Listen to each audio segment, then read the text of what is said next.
He steps back, he steps forward, and he starts shooting me. My ears are ringing, but I come into realization that he's shooting at me. Right, she told me her ex-boyfriend drove her around for hours while she sat in the passenger seat of her car, bleeding out from 10 gunshot wounds. Right here, I have a bullet wound. What does it take to survive 10 bullets? Not just the physical trauma, but the psychological reckoning? For 23-year-old Shamay Pitt, the shooting was only the beginning of the nightmare. Her ex-boyfriend, Joshua Woodruff, didn't just pull the trigger. He then embarked on an hours-long drive across multiple Georgia counties with Shamay bleeding out in the passenger seat. She begged him, "Just lay me on the grass so I can breathe. I don't want to die in this car." This is a story of survival. There is no question about that. But it's also a story that forces us to ask a much more difficult question. What happens when the victim's own story is only one piece of a much darker, more complicated puzzle? Before we get into the shocking details, if you're fascinated by true crime stories that aren't as black and white as they seem, make sure you're subscribed to True Crime Unraveled on YouTube. And for our family on Facebook and TikTok, you can find us at True Crime Unraveled TV. We see every single comment you leave, and we are so grateful for the incredible engagement. You guys are the best, so please keep them coming. On the surface, this seems like a clear-cut case of brutal domestic violence. A young mother, ambushed by a vengeful ex. But almost as soon as Shamay Pitt's story hit the news, another narrative began to surface from the shadows of the internet. A narrative that claimed Shamay and Joshua weren't just former lovers. They were alleged partners in crime. Accusations of a joint arrest, of extortion, blackmail, and RICO charges began to swirl. So, who is the real Shamay Pitt? An innocent victim of a man's rage? Or was she a participant in a dangerous life who finally faced the consequences? The truth, as it often does, lies somewhere in the gray area in between. And the key to understanding this crime may not be in the 10 bullets, but in the chaotic partnership that led to them. November 2nd.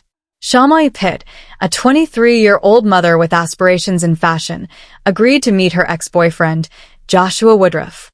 By her account, it was supposed to be a conversation, a chance for closure. She picked him up. The mood, she recalls, shifted almost immediately. There was a struggle inside her car. And then, the unthinkable. Joshua Woodruff, she says, stepped back, stepped forward, and opened fire. "My ears are ringing," Shamay recounted, "but I come to the realization that he is shooting at me." The horror didn't end with the gunshots. It was just getting started. Instead of fleeing or calling for help, Woodruff took the wheel of her car, with Shamay trapped in the passenger seat, bleeding from 10 gunshot wounds. For hours, he drove. From Snapfinger Road in DeKalb County, all the way to Douglasville. In her critical state, Shamay heard him make phone calls. She later told reporters she believed he was asking someone what to do with her body. Facing her own mortality, her thoughts turned to her young son. She asked her attacker, "Can I just write a letter to my son?" Miraculously, Joshua Woodruff did not kill her. He eventually pulled into the Wellstar Douglas Hospital and abandoned her. Paramedics, recognizing the severity of her injuries, rushed her to Kennestone Hospital for emergency surgery. She had, as she hauntingly put it, seen the inside of me on the outside. Back at Douglas Hospital, security guards detained Woodruff. He was arrested and initially charged with aggravated assault and false imprisonment. The media had their headline, "Woman shot 10 times by ex-boyfriend survives to warn others." Shamay Pitt, from her hospital bed, became a voice for domestic violence awareness. "If you see that red flag," she told Channel 2's Audrey Washington, "run away." Her mother demanded the charges be upgraded, citing the cross-county journey and the weapon used. A GoFundMe was set up to cover her extensive medical bills. The story, as presented, was a powerful tale of survival against impossible odds. But then, the internet started talking. Just as Shamay's story gained traction, a very different picture began to emerge from online commenters and forums. These weren't just random trolls, they were posting specific, verifiable claims. They alleged that Shamay Pitt and Joshua Woodruff were not just a couple, they were allegedly criminal accomplices.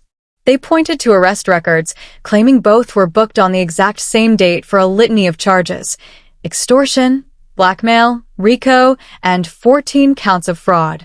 The narrative flipped. Now, Shamay wasn't just a victim. She was allegedly a participant in a Bonnie and Clyde lifestyle. The motive for the shooting, according to these online voices, wasn't just a fit of rage.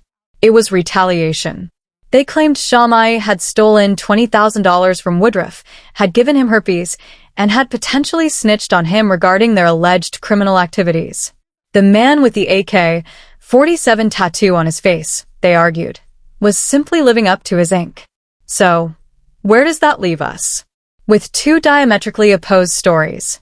One, a straightforward tale of domestic violence. The other, a chaotic story of criminal partners turning on each other. The question is no longer just, how did she survive? The question becomes, what were the real dynamics of this relationship? Was this a predator attacking his prey, or a partnership that went off the rails in the most violent way imaginable? Let's be crystal clear, no one deserves to be shot 10 times and left for dead. Survival is not a privilege reserved for the innocent. But to truly understand this case, we have to be willing to look at the whole picture, even the parts that are uncomfortable. If the online allegations have any truth to them, it doesn't make Joshua Woodruff any less of a monster. But it completely recontextualizes Shamay Pitt. It suggests a life of high-risk choices, a world where violence is often part of the currency. It explains the sheer, over-the-top brutality of the attack. 10 bullets is personal, it's rage-filled. It potentially explains why he drove her around for hours. He wasn't just kidnapping her. He was potentially trying to figure out how to dispose of a problem, a liability. The police charges of false imprisonment and aggravated assault are serious, but they paint a picture of a domestic incident. The online narrative suggests something closer to a gangland-style hit. So, why hasn't this other side of the story been widely reported? Mainstream media often runs with the cleanest, most sympathetic narrative. A young mother surviving a brutal attack is that narrative. Delving into her potential criminal past complicates the story immensely. But for us, here at True Crime Unraveled, that complication is the story. The truth is rarely a simple headline. It's messy, it's contradictory, and it forces us to question our initial assumptions. As of now, Joshua Woodruff sits in the Douglas County Jail, his bond set at $10,000. The legal system is moving forward with the charges based on the known facts of the shooting and kidnapping. Shamay Pitt is on a long road to recovery, physically and emotionally. But the shadow of the unanswered questions looms large. Were she and Joshua partners in crime? Did a life of alleged fraud and extortion finally culminate in this horrific violence? We may never get a full confession from either party that lays it all bare. The official record will likely only reflect the events of November 2nd. But the court of public opinion is left to wrestle with a much more complex reality. This isn't just a story about surviving a shooting. It's a cautionary tale about the worlds we choose to inhabit and the dangerous people we can become entangled with. Shamay Pitt survived 10 bullets. But can she escape the consequences of the life she may have been living before that fateful night? And that brings us to you. We've laid out both sides. The official, media-driven story of a domestic violence survivor and the gritty, unverified online narrative of criminal accomplices. So, what do you think? Is Shamay Pitt a pure victim, or does her alleged past complicate her victimhood? Does knowing about the potential RICO charges change how you view this case? The comment section is where the real investigation happens, so let us know your theories down below. We read every single one. If this deep dive into a story that is anything but black and white gripped you, please do us a huge favor and give this video a thumbs up. It helps more than you know. To make sure you don't miss our next investigation into the world's most baffling cases, subscribe to True Crime Unraveled and hit that bell icon. A woman who survived being shot 10 times has a warning now for other women tonight. Her ex-boyfriend kidnapped her, shot her, then drove her through multiple counties. And now she hopes she can inspire women to leave abusive relationships. Channel 2's Audrey Washington is live at DeKalb County Police Headquarters in Tucker tonight. And Audrey, this survivor told you the ordeal went on for hours. Right, she told me her ex-boyfriend drove her around for hours while she sat in the passenger seat of her car, bleeding out from 10 gunshot wounds. I'm sorry. Shamay Pitt did not think she would survive it. Right here, I have a bullet wound. She says on November 2nd, in a fit of rage, her ex-boyfriend Joshua Woodruff shot her 10 times. I see the inside of me on the outside. Pitt tells me she agreed to meet with her ex to talk. She says that conversation turned violent and there was a struggle inside of her car. He steps back, he steps forward, and he starts shooting me. My ears are ringing, but I come into realization that he's shooting at me. Pitt says Woodruff then drove her from Snapfinger Road in DeKalb County to Douglasville. At one point, she says she heard Woodruff make 2 phone calls. Basically asked him what to do with my body.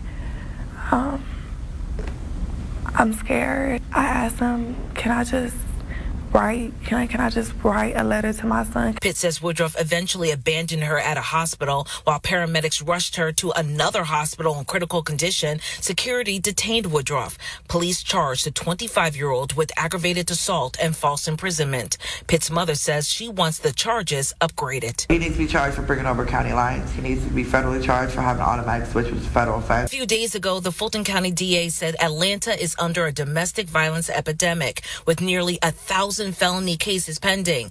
Pitt says she hopes more people in an abusive relationship will get out before it's too late. You see that red flag, run away.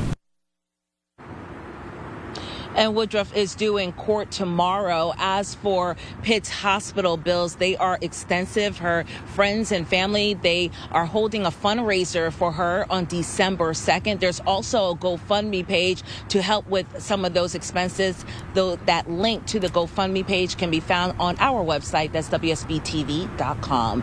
And we are live tonight here in DeKalb County. I'm Audrey Washington, Channel 2 Action News. Audrey, to survive that and to have the strength to talk about it in the hopes of helping other people, Right. just amazing bravery. Thank you.